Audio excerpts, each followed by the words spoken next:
안녕하세요. 오늘도 사연 살롱을 찾아주셔서 감사합니다. 이제 나이가 들었는지 자꾸 인생 전반에 대한 고찰을 요새 자꾸만 하고 있는 여성이에요. 있었던 일 한번 꺼내볼까 싶은데요. 시어머니로부터 별별 소리 다 들어보신 며느리분들 분명히 계시겠죠. 그런데 혹시 점수가 매겨져 본 적 있으신가요?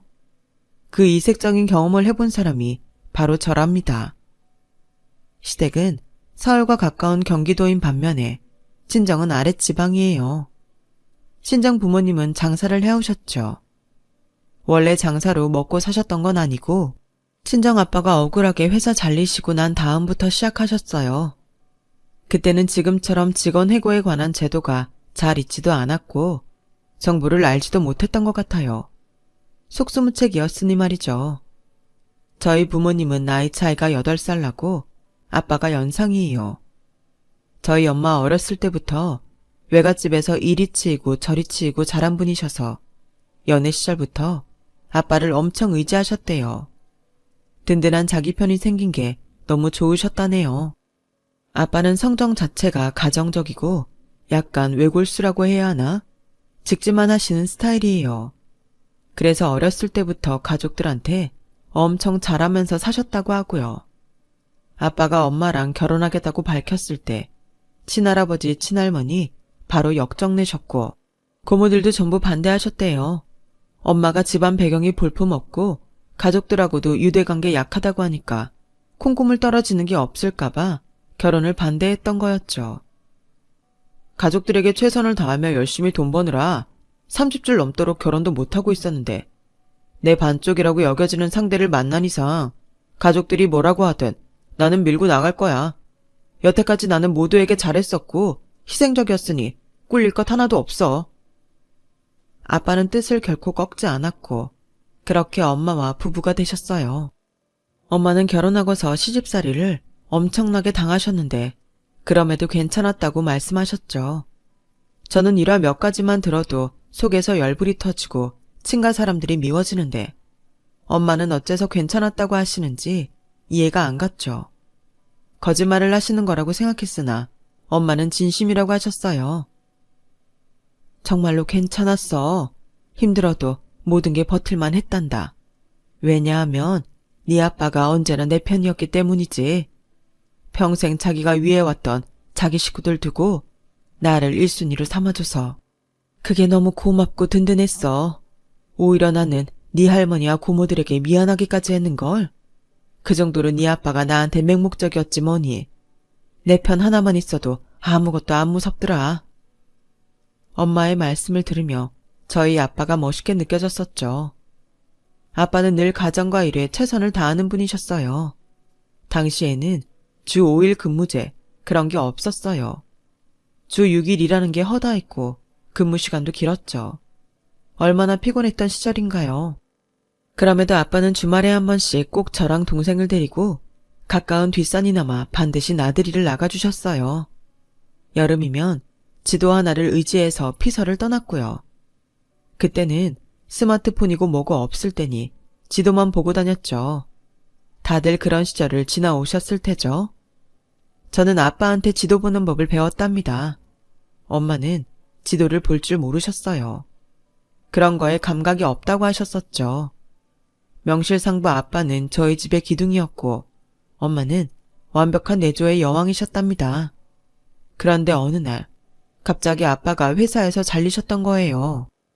일자리를 한순간에 잃은 것도 그렇지만 자존심에 엄청 상처를 입으셨던 것 같아요. 너무 힘들어하셨고 심적으로 괴로워서 아빠가 방황을 하셨던 시기였네요. 엄마가 장사를 하시게 된 것은 그때였어요. 동네에서 엄마와 친하게 지냈던 분이 계셨어요. 저는 그분을 이모라고 불렀었고요. 그분 나이가 아마 저희 아빠 또래였을 거예요. 작은 가게를 운영하고 계셨는데 이어받을 사람을 찾는다고 하셨어요. 부친이 쓰러지셨는데 돌볼 사람이 없어서 아예 이사를 가실 거라고 저희 집 사정을 들었기 때문에 헐값에 넘길 용의가 있다고 해주셨는데 엄마가 응하셨던 거였죠. 투달이라고 아주 작은 동네 호프집이었고 오후부터 문을 열었기에 엄마는 저랑 동생이 하교하는 것까지 보시고 출근을 하셨어요. 제 눈에 미친 엄마가 너무 피곤해 보여서 장사를 시작하신 지 한 달 정도가 되었을 때 제가 모처럼 엄마랑 같이 자려고 누워서 여쭤봤었죠. 엄마, 그런 거 운영하기에는 엄마 아직 나이가 젊지 않아? 혼자 하는 거 너무 힘들어 보이는데 아빠랑 그냥 아예 같이 하면 안 돼? 나는 요리에 워낙 자신이 있어서 이런 건 전혀 어렵지도 않아. 정신력 강한 건 또 내가 어디 가서 뒤처져 본 적이 없지. 그리고 네 아빠는 이제 좀 쉬셔야지. 이날이 때껏 아빠는 혼자 달려왔잖아. 마라톤 선수도 이렇게 길게는 못해. 누군가 교대를 해줘야 돼. 그걸 내가 하는 거란다. 알아들었지 우리 딸? 내내 회사 생활만 하셔서 장사와는 맞지 않는다고 하시는 아빠의 입장이 여전히 이해 안 간 상태였지만 저는 엄마에게 고개를 끄덕여드렸어요. 그리고 잠시 후 화장실이 가고 싶어서 방에서 나왔는데 아빠가 보였죠. 눈물을 훔치고 계셨어요. 저와 엄마의 대화를 아빠가 들으셨던 걸 그때 직감적으로 알았습니다. 바로 그 이튿날부터 부모님은 장사의 모든 것을 함께하기 시작하셨어요. 다시 회사원 생활을 하겠다는 욕심을 내려놓으신 아빠는 자존심도 함께 내려놓으신 채 손님은 왕이다 라는 표어를 내걸고 투철한 서비스 정신을 발휘하셨죠. 단골 손님들이 엄청 생겨났고요. 3년 후 저희 가족은 그 동네를 떠나서 이사를 가게 되었어요. 저와 동생의 학원 문제도 겹쳐서요. 가게는 돈을 쏠쏠하게 챙긴 채 넘긴 뒤였죠. 이사한 곳에서는 웬 선상곱창이라는 식당을 운영하게 되었어요. 부모님은 다시 장사하실 생각이 딱히 없으셨는데 운명처럼 맞아떨어지더라고요. 원래 그 식당의 주인 부부께서 5년 넘게 그 자리에서 하고 계셨는데 사모님이 췌장암을 판정받으신 이후로 무기한 휴업 중이었죠. 그러다가 아예 가게를 넘기기로 주인 부부께서 결정하셨는데 마침 그 근처로 이사를 온 부모님의 눈에 그게 확 들어왔던 거였죠. 자그마했던 토다리 호프집의 성공이 퇴색될 만큼 이 선상곱창 식당은 엄청나게 잘 되었답니다. 손님들이 하나같이 이건 집에서 해먹을 수가 없고 무조건 여기 와서 해먹어야 된다며 자주 찾아주셨어요. 바빠도 아파도 늘 한결같이 재료를 준비하고 손님들을 향해 한바구음을 지어 보이셨던 부모님. 삶의 자세를 제가 배우는 기분이었어요. 부모와 자식은 서로 거울이라 하니 부모님께 누를 끼치지 않는 자식이 되겠다는 포부를 다지며 저는 성인이 되었고 대학을 나왔어요. 서울 바로 옆 경기도에서 출퇴근을 서울로 했고 열심히 살다가 결혼하고 싶은 남자까지 만나게 되었답니다. 제 남편인데요. 집에서 막둥이에요. 위로 누나만 둘이죠. 여기에는 사연이 있는데 놀랍게도 시아버지께서는 원래 한번 결혼을 하셨다가 하도 이세가 안 생기니까 부부간에 불화가 생겨서 이혼을 하셨었대요. 그 뒤로 새 인연을 만나 결혼을 하신 게 시어머니이신 거고요. 중매 결혼이었다고 들었네요. 시어머니께서는 초혼이셨고 두 분 나이 차이가 8살이랍니다. 저희 부모님 나이 차이와 똑같아서 신기하더라고요. 두 분 결혼하시고 이듬해 임신해서 낳은 아이가 남편의 큰 누나, 저에게는 큰 시누이인 거고요. 모두가 아들이길 염원했는데 딸이라서 실망이 컸다네요. 연이어서 임신해서 태어난 둘째가 또 딸이었죠. 제 작은 시누이요.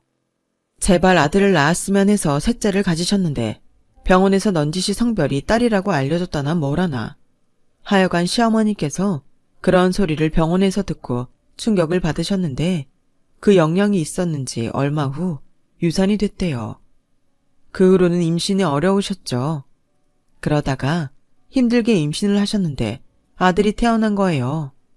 작은 시누이랑 남편이 9살 차이가 난답니다. 얼마나 귀한 대접을 집에서 받았겠나요? 내가 시집와서 하도 오만서름 다 겪어보고 당해봤는데 그 이후에 팔알이 딸년을 줄줄이 낳았단 거였거든. 그런데 떡두꺼비 같은 장군감 아들을 낳았으니 내 속이 얼마나 개운했겠니. 나를 보는 집안 사람들의 시선부터가 싹 달라지더라 이 말이야. 시어머니께서 당시를 회상하며 어깨에 힘을 주셨죠. 저는 그 앞에서 어깨를 떨고 있었고요. 세상에, 저는 남편과 연애하면서 이런 집안사가 있는 줄은 꿈에도 몰랐어요. 그냥 누나들과 나이 차이 많이 나고 부친 건강이 좀 안 좋으시고 이런 얘기나 들은 게 다였거든요.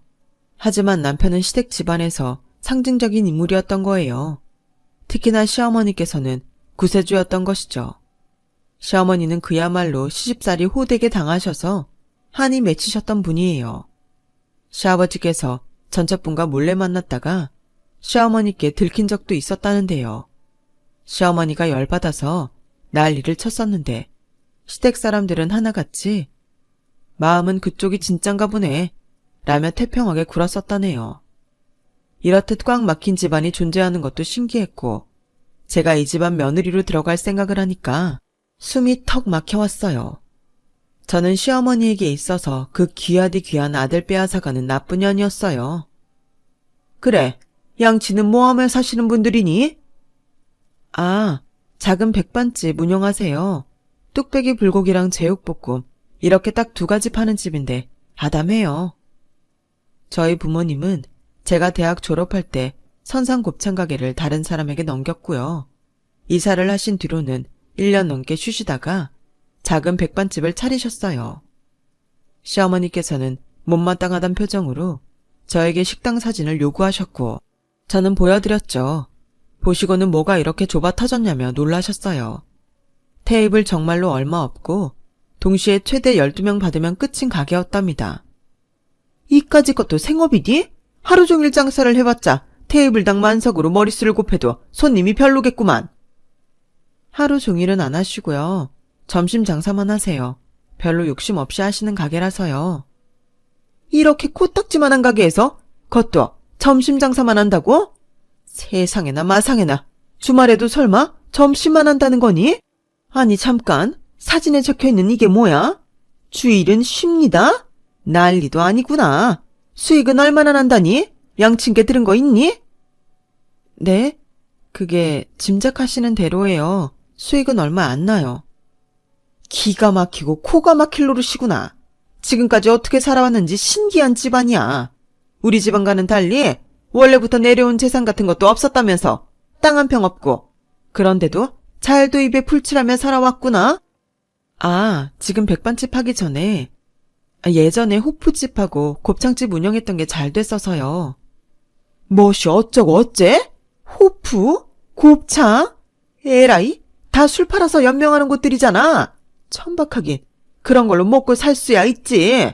그런데 내 며느리로 들어온다 그러면 얘기가 달라지는 거지. 내가 이 결혼 허락할 것 같으니? 어림도 없어. 감히 어디서 엘리트 코스만 밟은 우리 귀한 아들을 넘보는 거야. 시어머니께서 무섭게 호통을 치셔서 저는 이 결혼 안 되겠구나 싶었고 진짜 끝일 줄 알았어요. 하지만 남편이 눈 하나 깜짝을 안 하는 거예요. 어찌됐든 자기는 저랑 결혼할 거래요. 저처럼 결혼에 대한 확신을 주는 여자가 이제껏 없었다는 남편의 말에 제가 마음을 다잡았죠. 남편하고 꼭 결혼해서 알콩달콩 재미있게 남은 인생 살겠다고요. 마음을 굳세게 먹으니 안 될 거 없더라고요. 제가 이 결혼 반드시 하고 싶다고 주장해서 저희 부모님은 무조건 적극적인 찬성이셨고 갑자기 좋은 전세 매물이 나와서 저랑 남편은 급한 마음에 우선 그 집을 계약부터 해버렸어요. 이대로 걸림돌 하나 없이 쭉쭉 나갈 줄 알았는데 설마 제가 기상천외한 경험을 하게 될 줄은 몰랐답니다. 남편이 해외 출장 잡힌 게 있어서 이거 다녀오고 식을 올리기로 하였어요. 해외 출장이 3개월 일정이었고 저는 그 기간 동안 결혼식 준비나 하면서 직장생활 마무리를 할 계획이었죠. 이직을 할 참이었거든요. 그런데 시어머니께서 저를 벼르고 계셨던 거예요. 우리 아들이 없는 3개월 동안 너는 시험을 보게 될 거다. 이걸 통과하면 너를 며느리로 인정하마. 예? 시험이라뇨? 문제를 풀면 되는 건가요? 혹시 제가 통과 못하면 어떻게 되는 건지. 당연히 내 며느리로 인정 안 해주는 거지. 결혼식장에 내 자리는 텅 비어 있을 것이고 혼인신고 못하게끔 내가 우리 아들 앞에서 울며 불며 난리를 칠 거다. 그럼 네가 과연 내 며느리로 들어올 수 있을까? 지난 몇 주간 너무 조용하셔서 제가 방심했던 거예요. 시어머니께서는 이렇듯 큰 계획을 지니고 계셨건만 저는 그것도 모르고 아니랬네요. 3개월간 며느리 자격 있는지 예의범절을 지키고 도리를 다하는 것으로 보시겠다 하시길래 제가 비장하게 응시 의사를 밝혔습니다. 네, 어머님. 저요 이래봬도 어디서 밑보인 적 없이 살아왔어요. 어머님 비위 안 거스르고 며느리 노릇 잘할 수 있어요. 네가 착각을 하고 있구나. 밑보인 적이 없다니. 이미 나에게 실컷 밑보였단다. 머리가 띵 울렸지만 물러설 생각은 없었죠. 시어머니께서는 제가 남편에게 연락해서 도움을 요청하는 순간 바로 탈락이라고 하셨어요. 부모자식 이간질시키는 며느리가 바로 그런 며느리라고 하셨죠. 간사하게 굴지 말라고 하시길래 그러겠다 했네요. 저 어떤 수모를 당하든 3개월만 버티면 끝이니까 무조건 자신 있었는데 초반부터 정신력 다잡기가 힘들어졌어요. 친구분들 쫙 모인 곳에서 대놓고 시어머니께서 제 험담을 하셨거든요. 요즘 젊은 애들은 왜 그렇게 쉽게 살려고 하는 건지. 꼭 저런 여우 같은 것들이 얇게 자기 이속을 잘 챙긴다. 술 팔아서 먹고 산 집안의 딸내미라. 아우, 격 떨어져서 나 진짜 미쳐버리겠네. 그러자 친구분들은 저를 흘겨보면서 다들 헛기침을 해대셨고요. 제 속이 부글부글 끓었죠. 이건 아니다 싶어서 단호하게 여쭤봤어요. 왜 그런 식으로 말씀을 하시는 거냐고요. 그랬더니 시어머니께서 고개를 저으시더니 이렇게 외쳤죠. 10점 감점. 내가 이럴 줄 알았지? 네? 10점이 감점됐다고요? 기준이 뭔데요? 만점이 얼마이길래요? 세세하게 할 건 없고 이런 식으로 점수가 차감돼서 0점이 되면 탈락이란다. 옛날에 결혼하고 힘든 시간 보내셨던 저희 엄마의 심정이 이러셨을까 싶더라고요. 그런데 엄마는 엄동설안에 바깥마당 청소도 해봤다 그러셨거든요. 그게 생각나니까 에라이 참자 싶어졌어요. 시어머니께 싹싹하게 대하며 수발 다 들었고요. 그런데 시댁 부엌에서 오이 소박이를 담그던 날 조금 황당한 일을 또 당했어요. 오이 하나도 제대로 빡빡 못 씻으면 어쩌라는 거야? 지저분한 오이에다가 너는 양념 바를 생각이 드니? 이 아둔한 거사? 그러면서 갑자기 시어머니께서 손에 든 오이로 제 머리를 치시는 거예요. 인생 살면서 오이로 머리를 맞아보는 경험, 이거 쉽지 않거든요. 제가 너무 어이가 없어서 일시정지가 된 상태로 멍하게 시어머니를 쳐다봤어요. 그랬더니 그 보고생선 같은 표정은 뭐냐면서 이번에는 제 뺨을 조준해서 오이를 날리셨어요. 퉁 소리가 나더라고요. 오히려 뺨을 때리면 퉁 소리가 난다는 사실을 저는 알고 싶지 않았기에 울컥했죠. 맞아서 아프기도 했고요. 왜 때리세요? 저 가만히 있었는데 왜 때리시는 거예요? 네가 잘못은 인정 안 하고 되려 말대꾸를 해? 10점 감점이야. 저 지금 몇 점이에요, 어머님? 그거라도 알려주세요. 이미 마이너스 찍었고 추가로 감점 중이다. 나에게 잘 보여서 점수받아 회복하는 수밖에는 없지. 시어머니의 말씀을 듣는데 정말 기가 막히더라고요. 왜 우리나라에는 화병이라는 게 있는지 알 것 같았어요. 속에서 천불이 올라오는데 이걸 당장 어떻게 풀어야 할지 모르겠고 방도도 없고 일단 참아야 하는 상황인 거잖아요. 제가 한숨을 푹푹 내쉬면서 어쨌든 시어머니의 지시에 따라서 오이소박이 만드는 작업을 마쳤죠. 너무 기분이 상해 있었기 때문에 나가면서 그날은 꾸벅 목례만 했고요. 그게 문제였을까요? 다음날 작은 신우이한테서 연락이 왔어요. 울케, 젊은 친구가 어쩜 그렇게 딱 자기 인성과 수준대로 맹랑하고 싸가지 없고 드실 수가 있어? 사람이 좀 반전 매력이 있어야 하는 거 아니야? 너무 그렇게 생긴 대로 굴면 우리는 너무 피곤해. 올케의 영 아쉬운 모습만 봐야 하는 우리 입장도 좀 생각해주라. 내가 올케라고 이렇게 불러주는 것 자체가 나는 굉장히 진보적으로 노력을 하는 건데 그에 비해서 올케는 아무것도 하는 게 없어 보여. 나나 우리 언니한테 먼저 연락해서 휴일인데 뭐 하시냐? 어디 놀러 가고 싶으시냐? 한 번이라도 물어본 적 있어? 하여간에 사람이 참 고급스럽지가 못하네. 각박하게 살아온 티 좀 내지 마. 작정하고 쏘아대길래 제가 말없이 입술만 꽉 깨문 채로 그거 그냥 맞아줬어요. 그리고는 엎드려 절받기라도 하고 싶다는 시누이들 데리고 나들이 한번 나가줬죠. 당연히 시어머니도 함께였고요. 유명한 칼국수집이랑 빵집을 코스로 모시고 갔는데 차에서 내내 남편 어릴 적 얘기들을 하시더군요. 온 집안 사람들이 다 예뻐했다. 엄청나게 귀여웠다. 말 잘 듣는 효자였다. 이런 얘기를 들으면서 저도 흐뭇한 기분으로 운전을 하고 있는데 여자분은 눈 하나만 없었지. 인생 탄탄대로 달리다가 결혼으로 조져버리네. 이제라도 유턴을 해야 할 텐데. 큰 시누이가 말을 저렇게 맺는 거예요. 하필이면 딱 차가 유턴 지점에 서 있을 때. 그러니까 더욱 민망한 거죠. 왜냐하면 차는 진짜로 유턴을 해야 하는데 말에서는 비유를 마치 유턴이란 게 남편이 저를 버리는 것으로 묘사를 했으니 저는 그냥 코웃음 치면서 차를 유턴했고 제가 처한 상황이 그냥 너무 웃겨서 계속 피식 웃게 됐어요. 어머나, 쟤 웃는 것 봐라. 기가세도 너무 세다. 이제 우리 집안 큰일 났네. 그러자 큰 시누이가 혼잣말을 가장해서 이렇게 중얼거렸죠. 참을 인자 새기면서 제가 열심히 버텼다가 결국 일정 다 끝나고 시댁에 가까이 다 와서 터져버렸어요. 시어머니의 사주를 받은 게 분명한 큰 시누이가 저희 집 흉을 보는데 순간적으로 짜증이 어떻게 안 나겠나요. 하나를 보면 열을 한다고 집안 수준이 고급스러움이 없고 억척스러운 천한 색깔이 강하네. 네? 형님, 방금 실언하신 것 같은데 사과하세요. 사과하시면 깔끔하게 받아들일게요. 뭐야? 어디 선심 쓰듯 행동을 하고 있어? 아주 맹랑하네 건방지게. 이러니까 말다툼이 일어나고 말았죠. 시댁은 옛날에 사뒀던 건물 2개가 복덩이가 되는 바람에 그거 의지해서 먹고 살아왔지만 저희 친정은 진짜로 하루하루를 치열하게 땀 흘리며 살아왔는데 그걸 폄하당하니까 기분이 너무 나빴어요.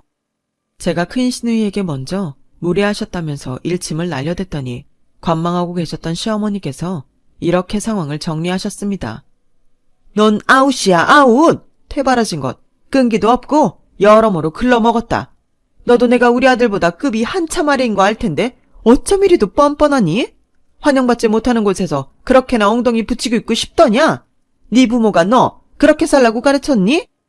이미 분위기는 과열돼 있었고 상황을 보니 며느리 시험은 완전히 망친 것이었어요. 남편 귀국까지는 나을, 에라 모르겠다 싶어서 시어머니의 말씀에 답변 안 드리고 한숨만 쉬었죠. 그랬더니 시어머니와 시누이들 저에게 삿대질 날려가면서 노발대발. 너 우리 아들 한국 들어오면 보자. 넌 이제 끝이다. 시어머니께서 의기양양하게 외치셨고 남편이 돌아왔을 때 저는 별다른 얘기도 안 해줬어요. 점수 따려다가 실패했다고 딱 한마디만 했는데 남편이 알아들었는지 그냥 웃고 말더라고요. 자기가 알아서 하겠대요. 뭘 어떻게 하겠다는 건가 싶어서 걱정이었는데 함께 시댁에 가보니까 시어머니께서 이미 눈물바람이셨어요. 너무 속상하구나. 기세고 막 나가는 며느리라니. 이 엄마는 도저히 못 살겠다. 이대로는 안 돼. 내가 어떻게 앞으로 살아가려고 이 결혼을 허락할 수 있겠단 말이니. 그럼 앞으로 며느리 안 보고 사시면 되죠, 엄마. 간단하잖아요. 남편이 시큰둥하게 꺼낸 말에 저도 모르게 입가에 미소가 그려지는 걸 참느라 혼났네요. 시어머니 단번에 눈이 휘둥그레지셨고 상황 구경하던 시누이들도 입을 쩍 벌리고 있었죠. 아, 이래서 엄마가 아빠한테 너무 고마웠고 별별 서러운 일도 다 참아줬다고 하신 거구나 싶었어요. 제가 그 입장이 되어보니 너무 잘 알겠던걸요. 그때 큰 시누이가 남편을 혼냈어요. 얘가 지금 너 엄마 앞에서 뭐 하는 짓이야? 누나들은 빠져. 갑자기 내가 결혼하니까 없던 남동생에 대한 애정이 막 샘솟아. 나 때문에 차별받고 컸다면서 여태까지 욕해놓고 갑자기 나를 애지중지 키운 누나들처럼 둔갑을 하네. 그렇게 살지 말자. 애들 보기 안 부끄러워. 이제 둘 다 자식 낳고 키우는 엄마들 됐으면 마음 곱게 쓰고 살아. 그런데 남편이 눈 하나 깜짝 않고 받아쳤죠. 시누이들 둘 다 꿀먹은 벙어리 됐고요. 시어머님께서는 손으로 가슴을 치시며 말씀하셨어요. 저 불려씨가 우리 아들을 단단히도 꼬여냈구나. 엄마, 불려시라니. 며느리가 불려시로 보이다니. 어디 아프셔? 아무래도 아프셔서 눈이 잘못 보이시는 것 같은데 편히 쉬세요. 저희는 이만 가볼게요. 몸 나으실 때까지 제가 찾아오면 안 되겠네요. 그래야 편히 쉬실 수 있죠. 시어머니께서 멍하니 입만 벌리며 저랑 남편을 잡고 번갈아 쳐다보셨어요. 이 사태가 믿어지지 않으시는 듯 했죠. 남편이 기욱하면 저 가만 안 둘 거라고 으름장을 다 놓으셨건만 정작 남편은 무조건 제 편이었으니 놀라셨을 법도 하네요. 남편이 저한테 이만 가자면서 몸을 일으켰고 방에 계신 시아버지께 인사를 드렸는데요. 상황을 다 알고 계셨던 시아버지 방에서 나오시더니 시어머니를 향해 근엄하게 말씀하셨어요. 딸년들에게 휘둘려서 귀한 아들의 발걸음을 끊게 만들지 말어. 시어머니는 물론이고 시누이들에게도 골고루 한 방 먹이시는 발언이었네요. 시어머니께서는 머리가 아프시다며 들어 누우러 가셨고 시누이들이 대신해서 저에게 사과를 했어요. 그동안 심술궂게 굴어서 미안해. 부끄러운 모습을 보였네. 제가 이래봬도 뒤끝은 별로 없는 사람인데 형님들도 부디 그러셨으면 좋겠어요. 지나간 게 뭐가 중요해요. 앞으로가 중요하죠. 그쵸? 제 말에 시누이들이 시선 교환을 하더니 동시에 고개를 끄덕였어요. 그걸로 저는 일단 된 거였고 남편하고 바로 혼인신고부터 했네요. 그로부터 며칠 후 양가 친목을 다지자는 명목하에 함께 맛집에서 만나기로 했는데요. 친정이 2시간 거리인데 1시간 거리 지역에서 만나는 거였으니 딱 중간 지점이었죠. 왜냐하면 TV에 나온 두부 맛집을 보고 시아버지께서 가고 싶다며 노래를 부르셨거든요. 거길 가는 거였어요. 시 매부들과 시조카들까지 총 출동했죠. 전국 팔도에서 몰려드는 유명 맛집이니 주말이니까 일찍 가자며 다들 부지런히 출발했더니 막히는 시간대를 피해서 예상보다 20분 이르게 도착했어요. 너른 마당에서 경치 구경을 하며 저희 부모님을 기다렸답니다. 참 지각쟁이 사돈들이시네. 시어머니께서 저 들으라며 바로 옆에서 툴툴대셨는데 저는 못 들은 척했죠. 저희가 다 일찍 도착한 건데 부모님을 지각쟁이로 모는 게 황당했네요. 그때 넓은 식당의 주차장으로 시선을 잡아채는 외제차 한 대가 등장했어요. 저거 인터넷에서 본 거라며 시조카가 크게 외쳤는데 마침 그 차가 저희 시댁 일행 모여있는 데로 오니까 다들 어리둥절했어요. 저만 씩 웃으면서 저희 앞에서 멈춘 차의 조수석 창문이 내려가는 걸 지켜봤네요. 엄마가 인사를 하셨죠. 딸, 우리 왔어. 우리 멋쟁이 사이 또 보니까 반갑네. 어머, 사부인 거기 계셨군요. 저희 왔어요. 활기찬 엄마의 인사에 시어머니 떨떠름하게 얼어붙으셨죠.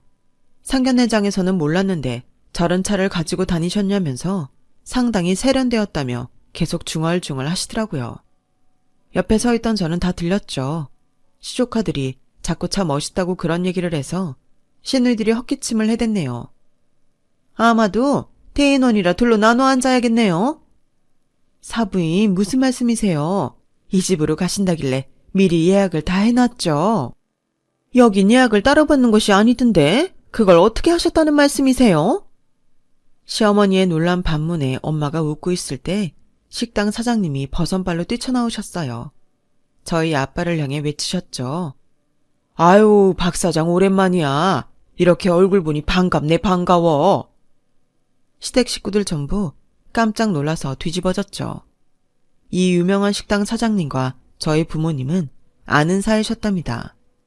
예전에 저희 부모님께 곱창집을 넘겨주신 주인 부부가 계셨어요. 사모님이 췌장암 투병 중이시라 그러셨던 것이죠.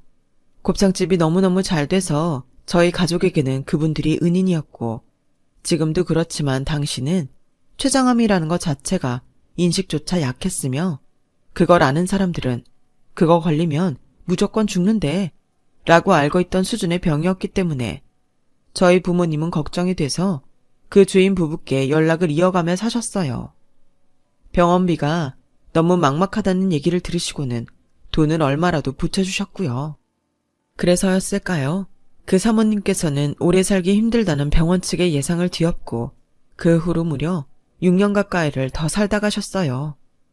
저희 부모님은 장사로 바쁜 와중에도 직접 조문을 가셨어요. 그래서 그 가족분들이 무척 감동을 하셨었죠.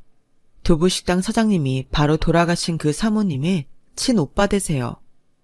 한쪽을 아예 싹 다 자리 비워놨으니까 편하게 앉으시면 됩니다. 사돈 떼기시라고요. 아유, 잘해드릴 테니 마음껏 드세요. 돈 받을 생각 없어요.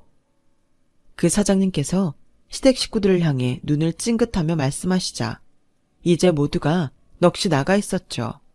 시아버지 음식 나왔을 때 엄청 흥분하신 상태였고 이 집 사장님과의 인연을 너무 궁금해하셔서 저희 부모님께 이것저것 물어보셨어요. 음식을 먹는 동안 저희 부모님은 옛날 이야기를 해주셨고 시아버지께서는 감동하셔서 눈물을 훔치셨죠. 그런데 시어머님께서도 비슷하셨는지 계속 목을 가다듬으시면서 벅찬 감정을 누르시는 걸로 보였어요. 이런 품격 높으신 분들의 귀한 자녀를 며느리로 맞이하게 되어 영광입니다. 딸이 아닌데 어찌 딸로 여기고 대하겠습니까? 앞으로 귀한 손님이라 생각하고 대하렵니다. 갑작스런 시아버지의 발언에 제가 놀라서 살해까지 들렸는데 시아버지의 눈총을 받으신 시어머니께서 떨떠름한 얼굴로 고개를 끄덕끄덕 하시며 그러겠다고 동조를 하셨어요. 저랑 친하지도 않았던 시매부들, 갑자기 제가 처음부터 인상이 좋았다는 등 그런 말씀들을 하셔서 그날 어색해 죽는 줄 알았네요. 시누이들은 자기 애들한테 시켜서 저에게 애교를 부려보라 그랬죠. 그날 늦은 저녁, 제가 시어머니께 슬쩍 가서 말씀을 드렸어요. 저희 집안이 여러모로 부족하지만 잘 봐주신다면 제가 며느리로 좋은 활약 보여드릴 수 있을 것 같아요. 뭐 그러든지 해보든지 말든지. 시어머님께서는 고개를 딴 데로 돌리시고 그렇게 대답하신 게 다였지만 그 정도면 대단한 진전이라고 생각했어요. 오랜 세월 쌓아오신 아집, 늦둥이 아들에 대한 정서적인 의지와 집착, 이런 걸 어떻게 단번에 내려놓으라 할 수 있겠나요? 살아온 세월이 있는 것을요. 앞으로 관계를 잘 만들어가는 게 중요하다 생각했어요. 그리고 그게 벌써 꽤 오래된 생각이 되었답니다. 세월이 흘러 제가 지금은 애 둘 엄마예요. 지난 명절 때 애들 데리고 남편이랑 해외여행 다녀왔네요. 코로나도 이제 풀이 완전히 꺾여서 간만에 나갔다 왔어요. 시아버지께서는 다리가 불편하다고 거절하셔서 시어머니만 저희 가족과 함께 모시고 갔답니다. 여행지에서 오이 샐러드를 보다가 예전에 오이로 맞은 게 갑자기 생각이 나서 제가 시어머니께 불쑥 여쭤봤어요. 어머님, 저 지금 몇 점이에요? 이제 보니까 점수 현황을 모르고 살았네요. 몇 점이긴 10점이지. 네? 아니 이날 이때 거 그거밖에 점수가 안 올랐어요. 아우 내 팔자야. 10점 만점에 10점이라고. 그거 듣고 킥킥 웃었네요. 저 첫째 임신했을 때였는데요. 당신이 귀하게 키우고 의지한 아들을 빼앗기는 것 같아서 마음이 허하셨다고 시어머니께서 제게 속내를 털어놓으셨어요. 그 심정을 듣고 제가 시어머니와 더 가까워졌었죠. 속이 허하다고 하신 그 시기도 다 지나간 듯해요. 손주들 보는 재미로 인생의 황혼기를 즐기고 계시니까요. 시간이 흐르면서 제가 시누이들하고 친해진 것도 신기한 것 같아요. 아직까지도 딸 아들 차별하시는 시아버지의 사고방식이 별로 달갑지 않다고 제가 그러는 얘기를 듣고 시누이들이 저한테 마음을 활짝 열었었지 뭔가요. 인간관계랑 참 어디서 어떻게 움직일지 몰라서 어렵고도 신기한 것 같아요. 아무튼 첫 단추는 잘못 깨었지만 어찌어찌 다시 끼우고 잘 사는 경우가 여기에 있답니다.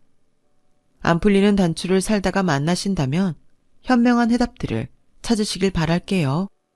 여러분, 사연 댓글에 응원과 현명한 조언 부탁드려요. 좋아요와 구독은 저에게 큰 힘이 됩니다. 오늘도 좋은 일 가득하세요.